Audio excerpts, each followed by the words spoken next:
So by now, I mean, we all know how to play the flute. We all know how the excerpts go. We've heard them a billion times. We play them a million times. So you know everything. Technically, you know everything. So I jot down, I put a little mark next to the excerpts that are most difficult for me or have been most difficult for me, or the easy ones. You can change it up. Either you can mark the easy ones or you can mark the most difficult ones. So I do the opposite. I mark the most difficult ones and I work on those first. Hello, welcome to the Flute 360 podcast, where we incorporate a panoramic view of flute-related topics. I am your host, Heidi K. Begay, and this is episode 15, an interview with Beatriz Macías. Today's episode is sponsored by J&K Productions. They produce all of my episodes, from adding the intro and outro music to editing the audio and all post-production needs. Contact them for your next podcast project at jkproductions.media.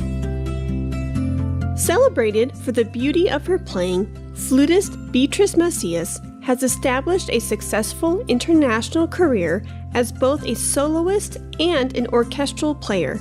Her performances have received international praise following well-received appearances in America, Europe, the UK, and Asia.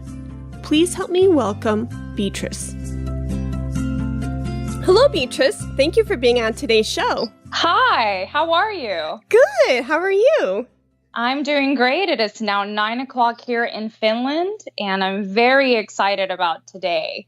Excellent. Well, I am too. Thank you for being on the show. And I know how busy you are. So for you to fit us in, that means a lot to me. Oh, it's my pleasure. Like I said, I'm in bed and in my pajamas and very comfortable speaking with you. Great. That's excellent. So there are a lot of things that I would like to pick your brain about. But before we do, can you please tell the listeners a little bit about yourself? Oh my goodness, that question. Right. Okay, so obviously I'm Beatriz and I'm a flute player. I went to school in the States in Boston. I did my master's in Brussels in Europe. I'm from Houston, Texas, and I have been living in Europe maybe 8 years now. Wow. I'm living in Finland. I hope everybody knows where Finland is. We'll have to pull up the map. Yeah, no, very, very, very up north. And I've been here for about 2 years. Okay. Yeah. Yeah, well, that's an exciting adventure that you're on. It's cool to see all your posts on Facebook and Instagram and see all the different countries you're visiting. And it's because of your flute playing and your opera adventures. So that's exciting.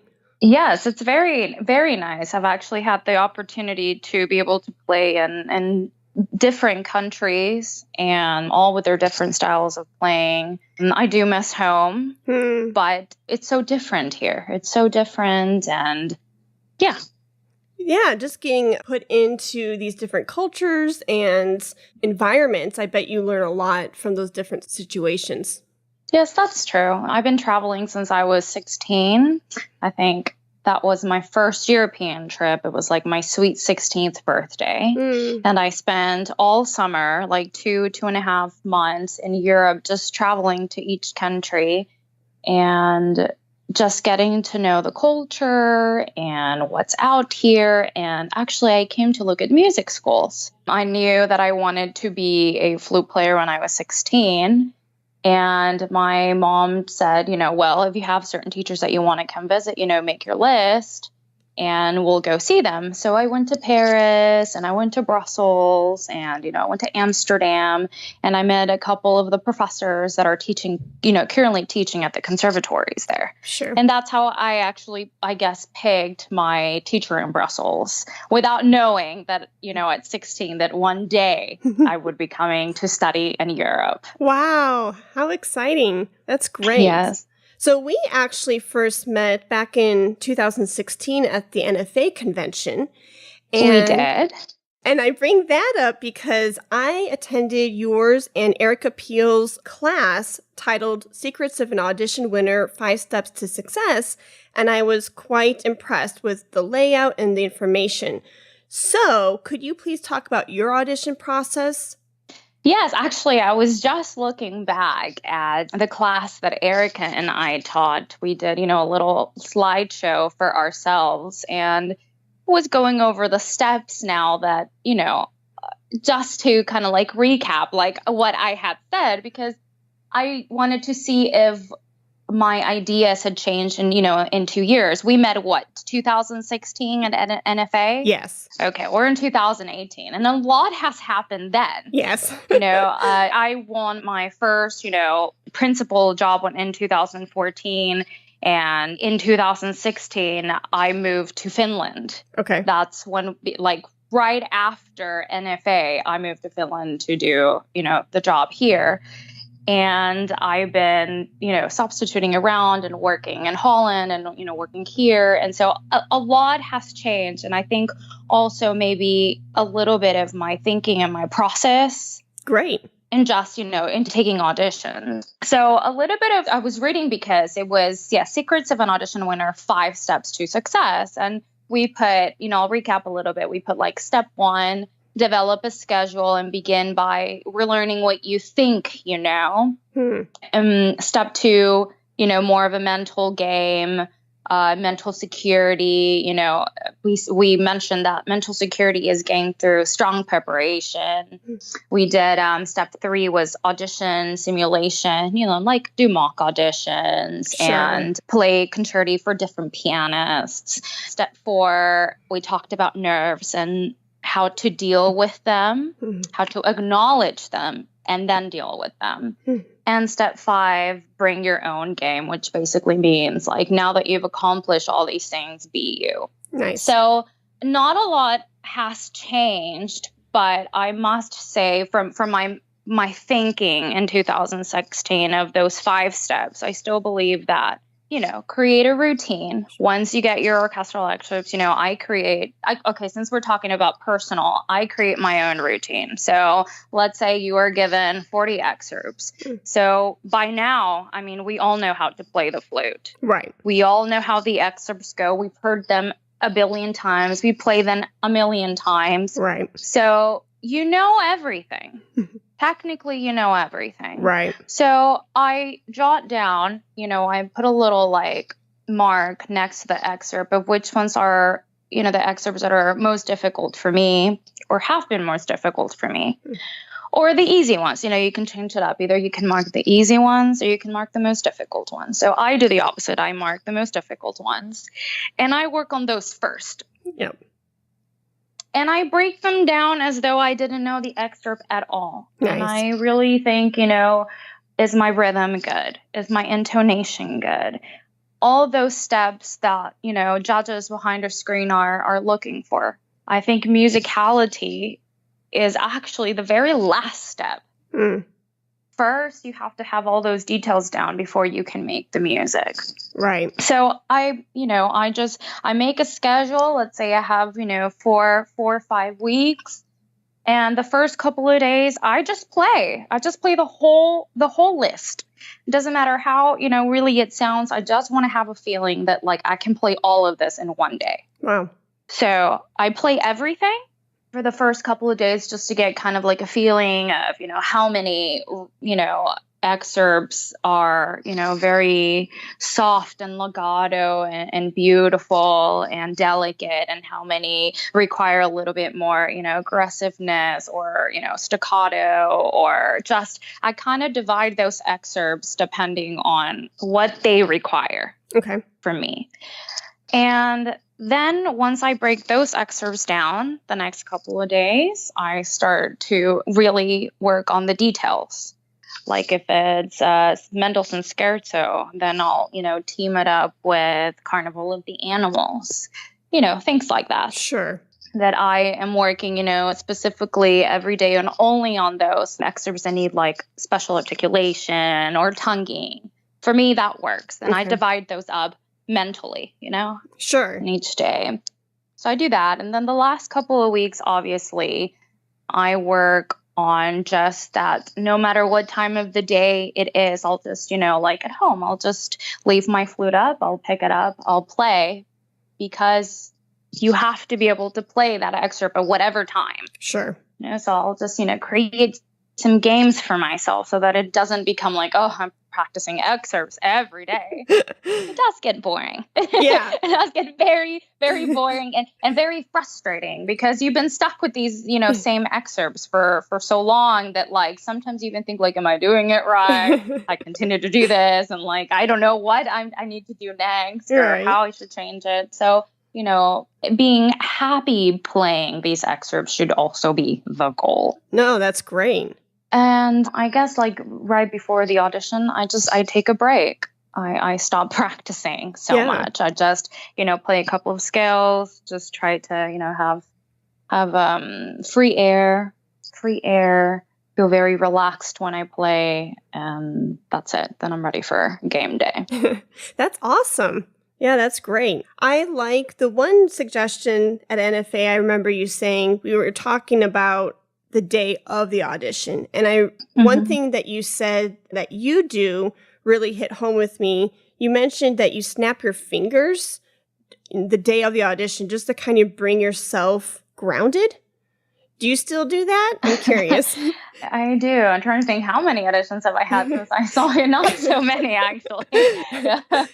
I think maybe one. Yeah. So, but yes, actually before any performance, not just auditions, but before any performance, if I feel that I'm a little bit nervous, or even if I'm not nervous, I don't play anymore right before I have to go to the audition or right before I have to play a recital. Sure. Like those, when they put you in the room to warm up, you do your warm up. I do a quick warm up. I run through things and then I put the flute away. Okay. And what I do to relax and to keep myself grounded is, I snap my finger, kind of like if you were putting a metronome on, and you just breathe in and out. It's really that simple. But doing something with your body kind of makes you forget a little bit of, what you really are doing. It just makes you feel like in the moment. Right. Just now, all I'm going to do is, in beat, just breathe in and breathe out. And actually, as silly as this sounds, it really works. Yeah. Because you go on stage with a more relaxed attitude and your lungs, have had the opportunity to, as a wind player, right. Have had the opportunity really to expand and to, feel your body. And that is so important because you don't want any extra tension, right? Especially on your, upper body. And it does make a difference. It does help, if you have to play like Afternoon of a Faun or Carmen, you need to be able to breathe deeply and in a relaxed way. So what I do, and I do this always, not just before auditions, but also before recitals or before performances, is I snap my finger, like if it was a metronome, or if you don't want to snap your finger, you could put the metronome on and then just breathe in, like 8 counts and breathe out 12 counts and just, keep going just for about, I don't know, I would say 5 to 10 minutes. It just depends, how much time you have, really. Right.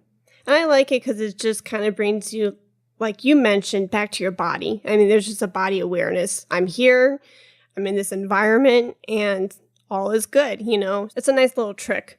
Yeah, it is a very nice little trick. So, so simple. Like I said, so simple, but so useful. Right. And especially, I suggest this for, my younger students or when I do master classes. I don't forget to say, like, it is so important to take your time. Right. Before you play, because you're thinking of a billion things. If you're starting to do auditions, the mistake is sometimes that you don't take enough time to just ground yourself. Right. You're hearing so many players and so much is happening. They're changing you from room to room. You have to go rehearse with the pianist. You have to go on stage now. So many things are happening that you really need to take 5 to 10 minutes just to be like, I'm just going to think of myself. Right. I'm just going to breathe. So I'm curious, after the audition is complete, are there any special rewards or treats that you let yourself indulge in? Well, before we get into those really tasty treats, Sure. I mean, I love chocolate and, whatever's going to make me feel like I'm on vacation, because most of the time, you travel to auditions and you're in a city you've never been to or you have been to, and you want to go and check it out. Right. So yes, I'll eat ice cream and anything that's available, actually, that's sweet. Yeah. Usually I don't eat during the audition day. Maybe I'll have like a banana or granola or something, hearty, like at the beginning of the day. And then I'll spend, the next like 8 hours not eating anything. Okay. And I don't do it on purpose. I don't think my body doesn't feel hungry. Right. I'm like in this mode and this, like I have a goal. Right. But as soon as that's over, like as soon as I finish that last note, I'm starving. Yeah. I'm always starving. So I always prepare like, a little sandwich or an apple or a banana, something that's going to help me get from, just wherever I had that audition to a restaurant or the ice cream stand. But the very first thing I like to do before I go anywhere, before I actually start packing my things right after the audition, is I like to think of what I did that day. Because it is important. If you did some good things, it is great to remember that. And whatever you think you could improve, it's always good to remember that as well, because that will help you obviously for the next time. Sure. And I like to do this right after the audition and then a couple of days after. Usually the feeling is different. It's nice to compare and contrast how you felt right after the audition and how you feel a couple of days after the audition. Usually you're much less harder on yourself. Yes. Yeah, that's very true. But special treats, just, I love chocolate. I love going out. I love to see, just what's in that city. When I came and I did the audition here, right after the audition, just went out here in Finland, and I, got to see a little bit of the nature. And for me, those are treats, getting to see other places. I agree. Whether you're successful or not successful in the audition, you paid to go somewhere, and you should definitely, see it as also a learning trip. Right. Yep. And I love how you say, and you mentioned just you reflect on that audition and you say, what went well and what could I have done maybe, or what would I like to do better next time? And I think that's great for especially the younger listeners to hear, just because it just shows that you're constantly learning and you're constantly sculpting, the musician that you want to be and that we're always working towards. Exactly. Yeah. And I would like to mention that when I was, first starting to do auditions, I didn't really think of that. It took me a couple of years to really be able to sit down after the audition process. And even if I was successful, to jot down, like, what did I do differently today? That I, did not do like, a week ago. Sure. So those are, really important things because it saves you time when you do more and more auditions or, not just for orchestral auditions, but for other type of auditions, the busier you are, the older you get and you have more on your plate, you have recitals and you have, a full orchestra season, you have very limited amount of time to practice. Yes. So it is up to you to be able to, jot those things down and save them up in your, memory so that next time you don't have to really start over again. But okay, Carmen, this, and this. And what I do this time, this, and this. And the next time you're preparing for something, it's easier. Sure. No, that's great. You're just kind of picking up where you last left off. Exactly. Yeah. Since we're talking about orchestral auditions, can you please give us some insight into the differences between an American versus a European audition? I think the very first thing is that there are less people at the audition. Oh. Much less people. Usually in the US, when you apply, they accept everybody. You have maybe 300 candidates? Well, maybe not that many. But you do have a lot of candidates. When I did the Houston Symphony audition for piccolo, that's where I actually met Erica. Okay. And we talked about, it was very funny, in the class that we taught at NFA, we talked about how you should be kind to your competitors. And I have a very funny story with that, because I'm going to stop and I'm going to talk a little bit about this because I think it's really cute. That's good. And she was in the room next to me. I didn't know who she was, but I had forgotten one of the orchestral excerpts. And so I went next door and I knocked, and I, kindly asked if I could take a picture of it and just, maybe take my phone with me or something. And she said, "You know what? I have an extra copy for you." Oh, wow. And that's how we became friends. And she was very, very kind. So the very first thing that's much different is that they invite less people here in Europe. They look at CVs and they cut down from that. So you'll have maximum 40 people at the audition. Oh, wow. Versus an American audition, which, as you know, they have maybe 100 or more than that. Sure. It just depends, which orchestra. I guess they're not allowed to cut back. Here they do in every audition. I think maybe once or twice I've been, maybe in Copenhagen or really in Scandinavia. They're a little bit more like the American way, where they really do invite everybody, which is, in a way, it's great because they give everybody an opportunity. Even the young ones who may not have had the chance to really build a CV. Okay. But in another way, if you're having to listen to so many flute players, I think the judging process is a little bit, how can you really judge a flutist after just, like 2 or 3 lines when you have to hear, 100 flute players in one day? Yeah.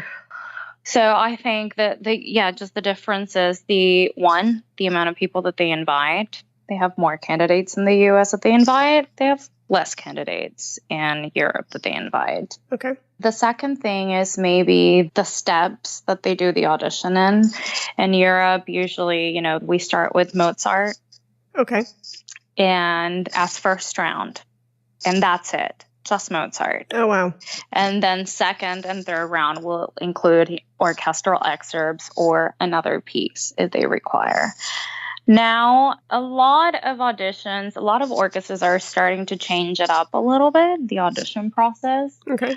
They're starting to add not just Mozart, but, 2 or 3 orchestral excerpts along with that. Kind of like the English way of doing what they do in the UK, which you play Mozart and, a couple of orchestral excerpts. I think this is great because it really gives you an idea of the player, not just based on this classical style, which there's so many different interpretations of Mozart. Right.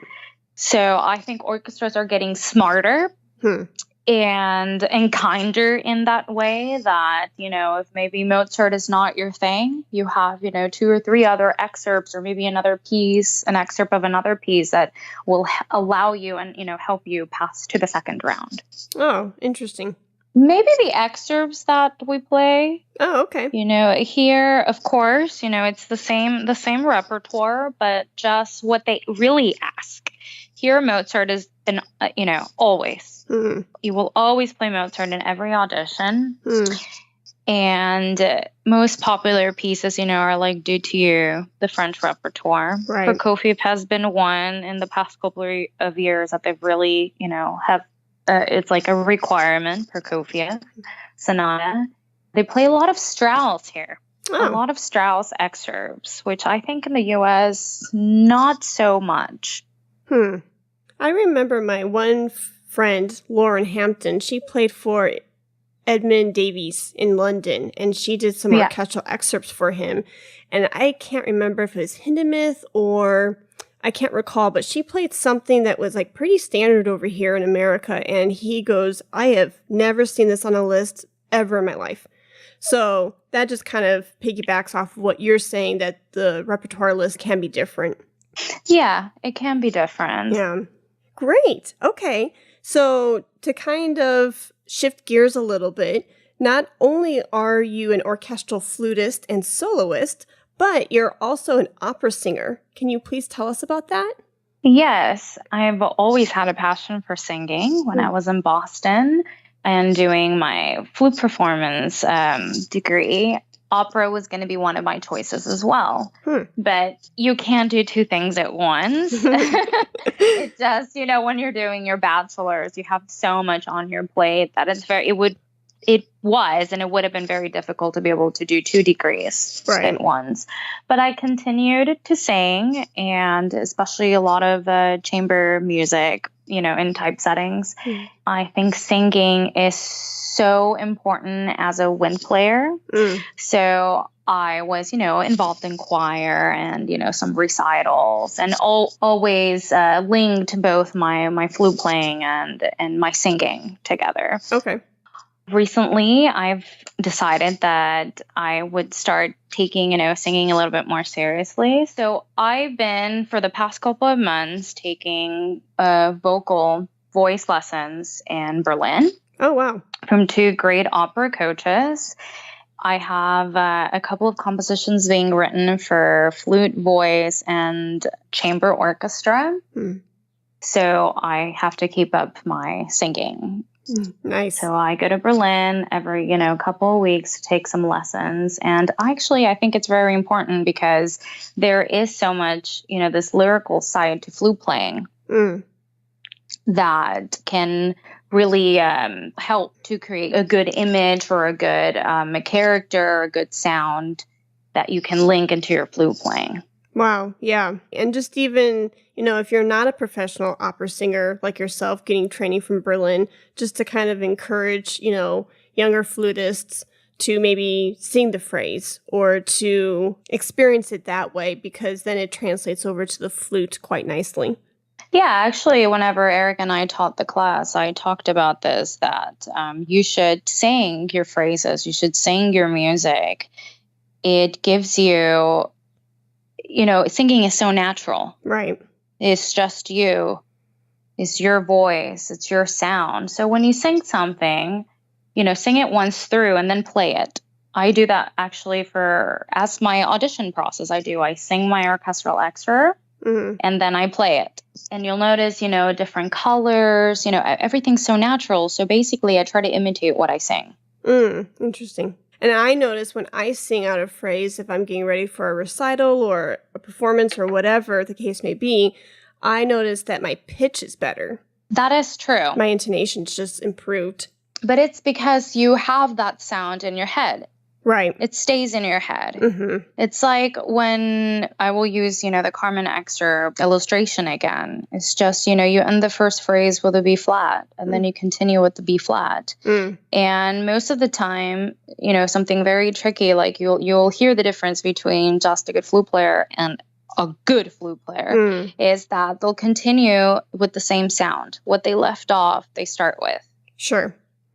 And if you have that sound in your head, you will automatically reproduce it. So it is very important to have those sounds in your head, kind of like a horn player, what they think and then they play. Right, exactly. Kind of like that. We as flute players should think like that sometimes. Sure. That we should, or Beethoven, Leonore, we start with that high note. And before playing it, we would have the tendency, for instance, when we do play, to go flat as we, diminuendo. And we go down the phrase. But if we think of the pitch beforehand and keep thinking it while we play, there will be no room for going flat. Sure. So in a way, just, the singing and singing in your head, not really vocally, but just singing in your head, remembering that pitch will help you to, stay on pitch. I do believe that. Yeah. That's something I wish I would have tapped into earlier in my career. But it wasn't until my master's that I decided, well, I have to try something else because, you have to play in tune. You just have to. And I started singing and it really transformed my playing. Yeah, I agree with your suggestion. Good. Great. So finally, I'm fascinated about your new company, Baby Mozart. Can you please tell the listeners how you came to start the company and also what its mission is? Yes, I'm very excited about Baby Mozart, actually. I had this idea back in 2013 when I was living in Frankfurt in Germany. And basically, Baby Mozart is a music school. Okay. It takes place once a week. It's oriented to promote classical music, and it introduces classical music to kids ages 1 through 6 years old. Okay. Now, what's really special about this music school is that every other week we have professional musicians from the orchestra come and play for us.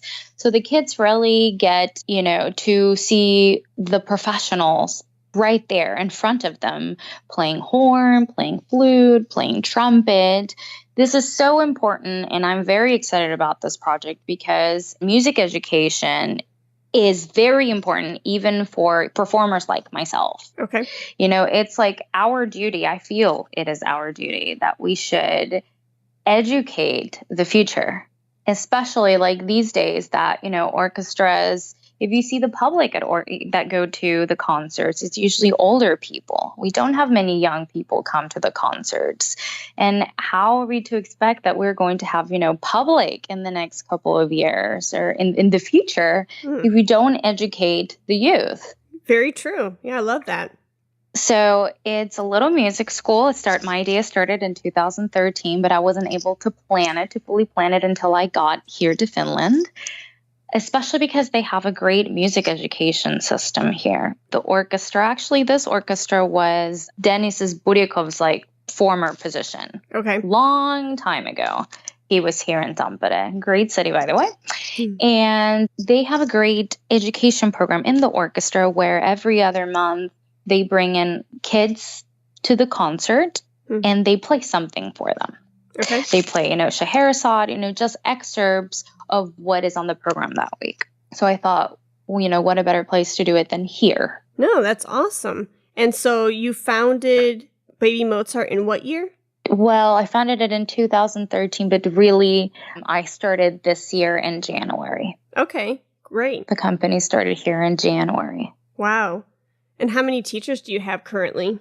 It's just me. Okay. It's just held once a week. It's not really meant to be like a music school where you attend, every day. It's every weekend, I guess, kind of like an academy, okay. A little academy. And it's held every weekend, every Saturday. It's just a 45-minute class per class. And we just, we do activities, we sing, we dance, everything based, just with classical music. Okay. No, that's great. And the reason why I bring up your new company, Baby Mozart, is again for the younger listeners, just to show them that as a musician, we have to be chameleons and we have to adapt to our environments and be willing to put on many different hats. I mean, you're not just a performer, but you're an educator, and you're not just a flutist, but you're a singer. So I just thought that was really interesting to showcase that because that's what we do as musicians. That's true. Yeah. And also, we do that as musicians, but, in our positions, like in the orchestra. Mm-hmm. I have mentioned in the past that it's super important to be a chameleon, in either a principal position, a second position, a piccolo position. And even when you don't win that audition, you do get invited back. True. You do a lot of substituting. And if you're, young and you're just doing auditions, you live off of substituting. And if you want orchestras to call you back, you have to be able to adapt. Mm-hmm. That's the very first thing I think you should, learn in your flute playing, especially if you want to be not a solo player, but an orchestral musician, is that if you're not going to, at 21 win your position, you're going to have to substitute quite a lot, which is great because you're, learning, gaining experience and learning. But the very first thing you should learn is how to adapt, how to be, how you said, a chameleon, how to instantly change colors and sounds and dynamics. And that's what will help you to get that job in the future. Oh, true. No, that's great. Any last comment or piece of advice that you would want to share with the Flute 360 listeners? It can be anything at all. It can be anything at all. Don't forget that you're a person besides your flute playing. Sure. I think it's wonderful to have, flute-related goals and to, push yourself until you win that audition. But don't get frustrated in between, in those moments where you seem not to be reaching, what you have planned or what you're dreaming for. Keep pushing, but also take time to breathe and to enjoy your life and to enjoy your family. And that process of learning, sure, is very important. Yeah, my advice to the young crowds listening is just practice hard. Dedicate yourself, be disciplined, work very hard, but also remember to take time to relax. Yes. And to completely disconnect yourself from your instrument. Yep. I mean, marathon runners, when they train hard, but then after their race or whatever the case may be, they relax and they let their bodies recoup and rejuvenate. And I think that's very important for us musicians too, because we are also athletes. We use our bodies. Yeah, and we need that energy to be able to go back into the practice room with stamina and enthusiasm. To tackle those excerpts again and that music again. You need kind of like a change of mind, of vision to be able to go into that again. Yeah, this kind of brings up a conversation I remember having with Seth Allyn Morris, who I met back in 2011. And at the time, he was the Myrna Brown competition winner. And he said, somebody asked him similar, how often are you in the practice room? And he said, I'm in the practice room for as long as I need to be, but I need to be a person and I need to enjoy life, because if I'm not doing my hobbies, if I'm not running, or if I'm not doing something outside of music, then I don't have life adventures to plug into my music. Like I don't have a story to tell, or I don't have, exactly. And that really struck home for me. I thought, wow, that's great. People need to hear that, because, it's life. We need to live life and to share that through music. Yeah, I love how you said, that I don't have, I'm not quoting correctly, but I don't have a story to tell. Yes, you need that life experience. You need to be able to see other things and other places, that are not music related, to be able to put that in your music. To be able to put that, if we're talking about now like excerpts, every excerpt is different. And what story are you telling? Right. Well, if you have no vision and you've never been anywhere and, you've never really enjoyed your youth or been out, what do you have to say? Right, exactly. And the characters and the different environments, and then you can tell that story through your instrument. Exactly. Yeah. Much more easily. Yes. Yeah. Great. Much more easily. Well, thank you so much, Beatriz, and I so appreciate your time and your knowledge and sharing all of these little gold nuggets with the listeners, so I appreciate it. Oh, well, thank you. It was a pleasure to be here. Yeah. Well, you take care, and I will talk to you soon. Okay. Bye-bye. Bye-bye. Today's episode is sponsored by J&K Productions. They produce all of my episodes, from adding the intro and outro music to editing the audio and all post-production needs. Contact them for your next podcast project at jkproductions.media. Thank you for listening to the Flute 360 podcast. For more information, please visit HeidiKBigay.com. And if you enjoyed today's episode, please rate and review in the iTunes store. Let's talk about flute.